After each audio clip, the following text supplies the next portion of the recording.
Buddham Saranam Gacchami. Dhammam Saranam Gacchami. Sangham Saranam Gacchami. I go for refuge in the Buddha. I go for refuge in the Dharma. I go for refuge in the Sangha. Buddham Saranam Gacchami. Dhammam Saranam Gacchami. Sangham Saranam Gacchami.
Tathagata on Opening Sutras. This Dharma, incomparably profound and minutely subtle, is rarely encountered even in hundreds of thousands of millions of ages. Now we see it, hear it, hold and maintain it. May we completely realize the true mind of all Buddhas.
Right, tonight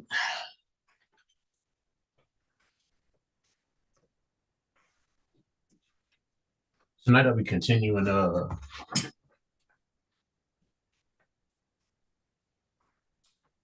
the monastic manifesto. It's an 8-part series. We're on part 2. So part 2 would be I commit to acts of generosity by welcoming the stranger both without and within. I recognize that when I allow space inside my heart for the unrealized essence of my true self, I cultivate compassion and the ability to accept those places in other people.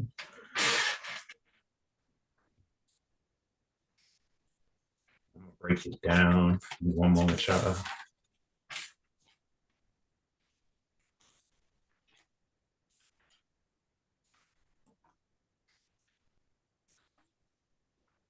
So, committing to continuous acts of generosity by welcoming the stranger, both without and within. We recognize the not tuneness of our relationship with ourselves and with others. Um, to me, it means we allow ourselves to practice expanding um, not only our awareness, but our compassion as well. I've heard the term meeting people where they are used in regards to trying to foster and develop healthy relationships. But we also want to welcome the stranger within as well. So that means meeting ourselves where we are in regards to our own practice and our personal situations that we might find ourselves in day-to-day life. Um, at times, there are multitudes of things that that we like to do better, or in regards to individuals like myself who might have struggled with substance use issues, you might want to do less of something. Um, and I think the most important thing, rather than striving for this idealized version of yourself, is the willingness to open yourself up to the present circumstances. Myself recently, for example, I quit smoking weed exactly a month ago.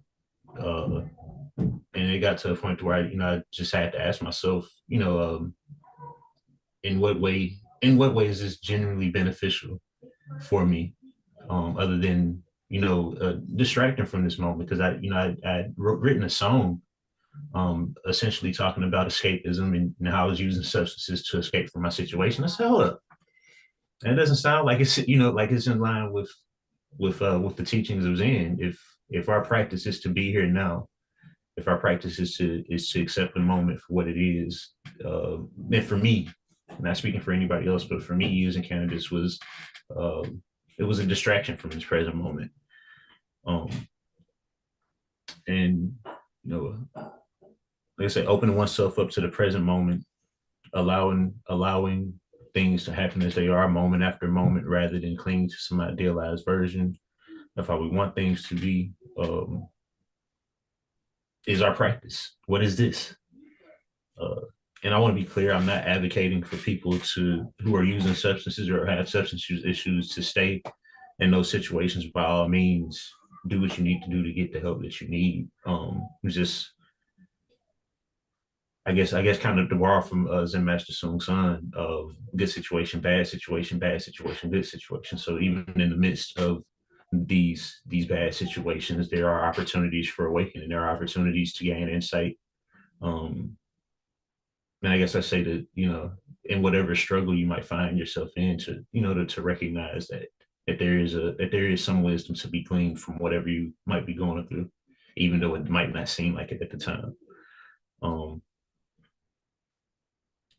for me, it turned even the journey of finding sobriety into an instance for awakening, rather than me viewing it as some chore that I had to do.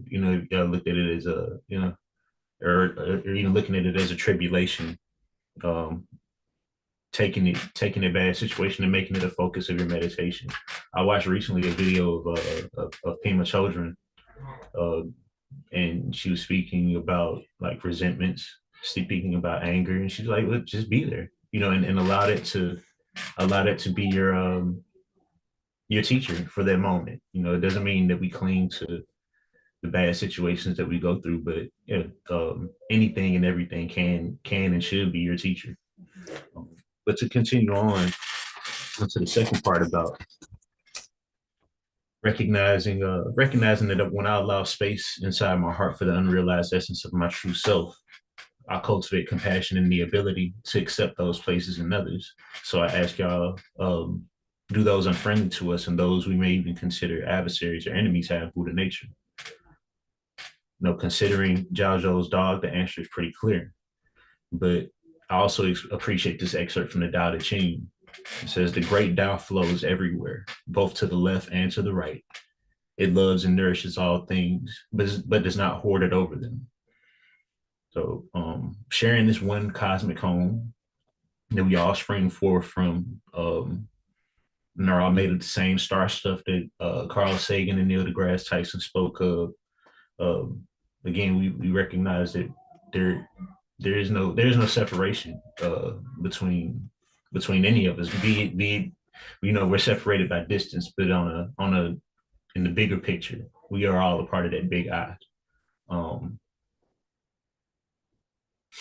and that's really what the second part of this commitment means to me. Again, accepting people where they are, realizing that you know not everybody's going to see eye to eye with you all the time, but that doesn't mean that we shouldn't work to foster compassion for those people anyway. Um, Again, and recognizing that our true nature is inseparable from that of the Buddha, the Tao, and everything in existence, we should strive to develop an attitude of loving kindness towards all beings, friends, family, acquaintances, enemies, animals, insects, and of course ourselves. I think San Sanim Myongjen had to remind me that one the other night when we was actually speaking about a loving kindness meditation, which I'm going to share with y'all after this. Because yeah, oftentimes I can't speak for anybody else, but oftentimes I forget that when we vow to save all beings, we are including ourselves in that too. Um, but in regards to even loving ourselves and practicing loving kindness towards ourselves, it can at times be easier said than done. Which is why I encourage all of you to add a loving kindness meditation to your own personal practice. Um, because I really think the act of love is radical.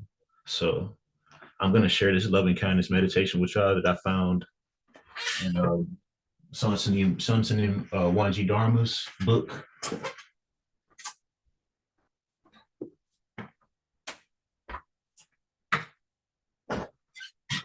This is all good, the Chan teachings of Wanji Dharma, and I've actually been adding it to my daily practice.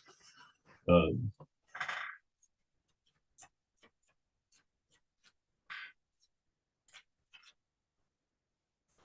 I'm gonna make a. I'm gonna type out a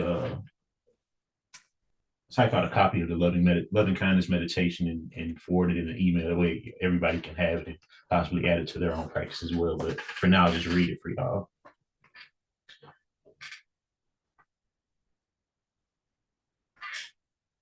May I be well, happy, and peaceful. May no harm come to me. May no difficulties come to me. May I have a calm and peaceful mind. May I have patience, insight, courage, and compassion in meeting the challenges of life. May my parents be well, happy, and peaceful. May no harm come to them. May no difficulties come to them. May they have calm, peaceful minds. May they have patience, insight, courage, and compassion in meeting the challenges of life. May my teachers be well, happy, and peaceful. May no harm come to them. May no difficulties come to them. May they have calm, peaceful minds, and may they have patience, insight, courage, and compassion in meeting the challenges of life. May family members and relatives be well, happy, and peaceful.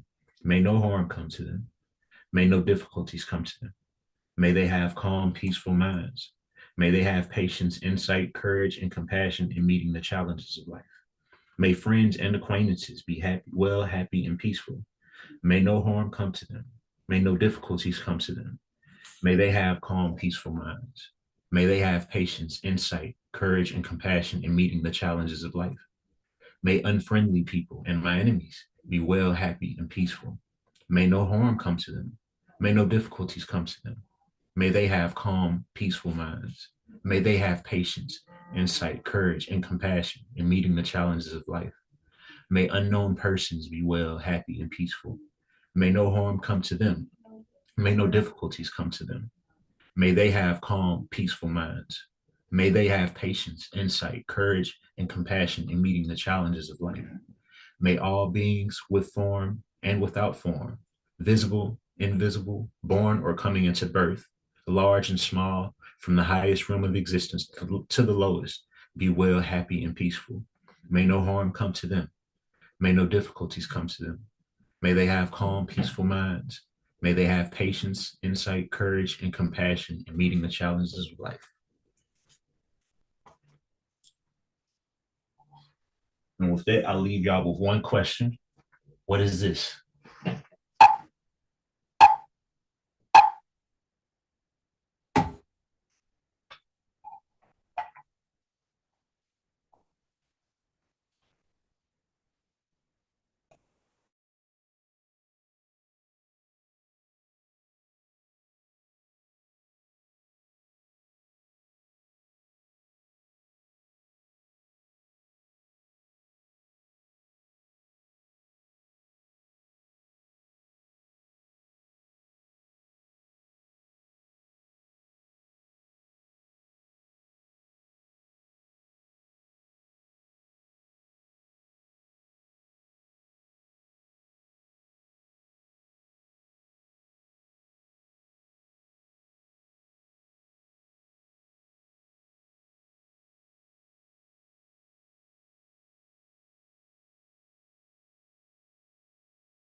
And we'll do the Heart Sutra.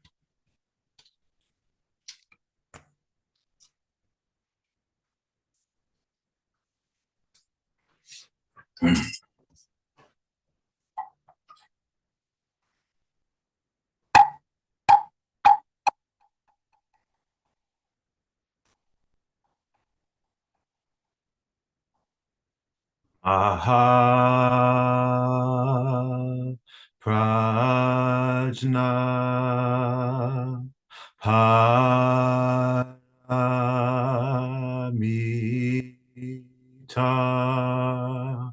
Eraya Sutra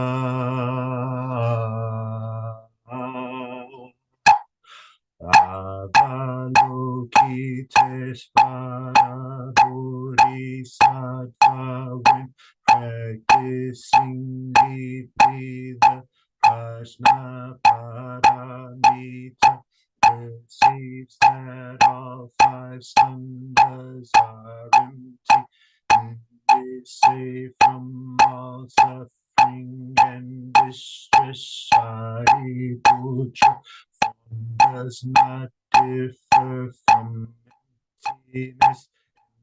Emptiness does not differ from form. That which is form is emptiness. That which is emptiness, form. The same is true of feelings, perceptions, impulses, consciousness. Shariputra, all dharmas are marked with emptiness. They do not appear or disappear, are not tainted or pure, do not increase or decrease. Therefore, in emptiness, no form, no feelings, perceptions, impulses, consciousness, no eyes, no ears, no nose, no tongue, no body, no mind, no color, no sound, no smell, no taste, no touch, no object of mind, no realm of eyes, and so forth, until no realm of mind consciousness, no ignorance, and also no extinction of it,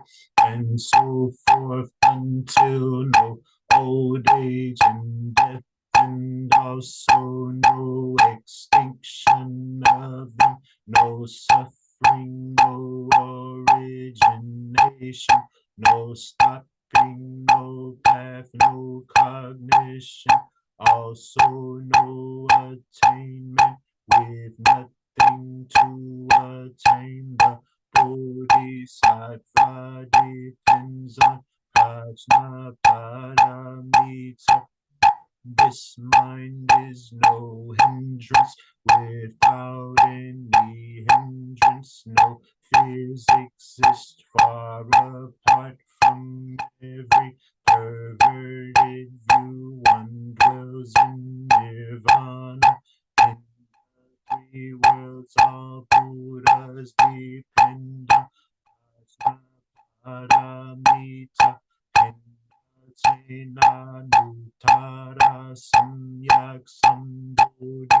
Therefore know that Prajna Paramita is the great transcendent mantra. Mantra is the utmost mantra, is the supreme mantra, which is able to relieve all suffering and is true, not false. So proclaim the Prajna Paramita mantra. Proclaim the mantra which says Gate Gate Paragate Parasamgate Bodhisattva. Gate Gate Paragate Parasamgate Bodhisattva. Gate Gate Paragate Bhagavate Parasambrate Bodhisattva.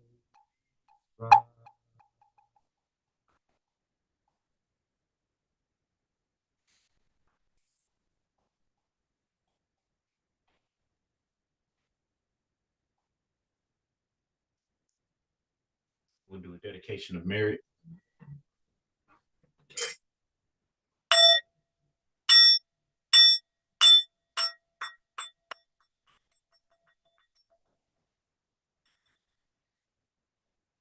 All sentient beings are one seamless body and pass quickly from birth to death.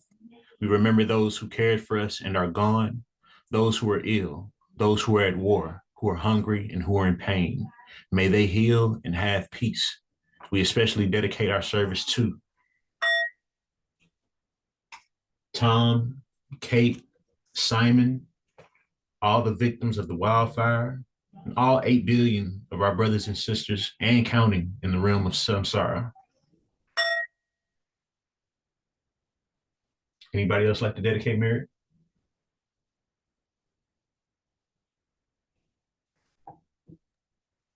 To Unsan.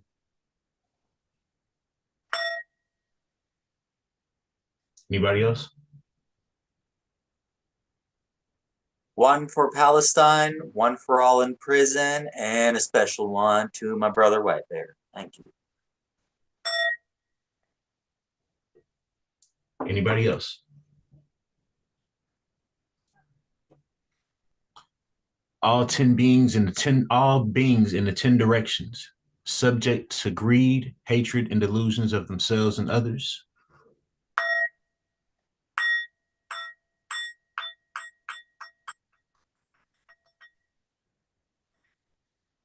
All Buddhas throughout space and time, all honored ones, Bodhisattva, Mahasattvas, wisdom beyond wisdom, Maha Prajna Paramita.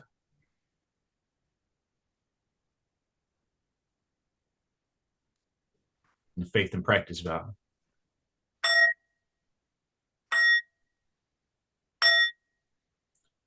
I will never retreat and will be firm in my mind in this correct Dharma. I will escape the samsaric cycle of birth and death, and definitely will see my original face. I will be sure to inherit the life of insight of the Buddha and save all sentient beings. Giving thanks. Infinite realms of light and dark convey the Buddha mind.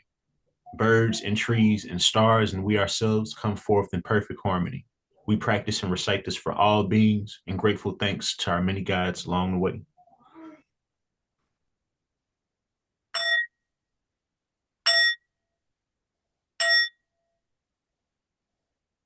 Four great Bodhisattva vows. Sentient beings are numberless. We vow to help them all. Delusions are countless. We vow to see through them all. Opportunities to awaken are infinite. We vow to embrace them all. The Buddha way is endless. We vow to embody it. And the great admonition. Life and death are of supreme importance. Time passes swiftly by and opportunities to awaken are easily lost. Strive to realize your true nature. Do not squander your time by night or day.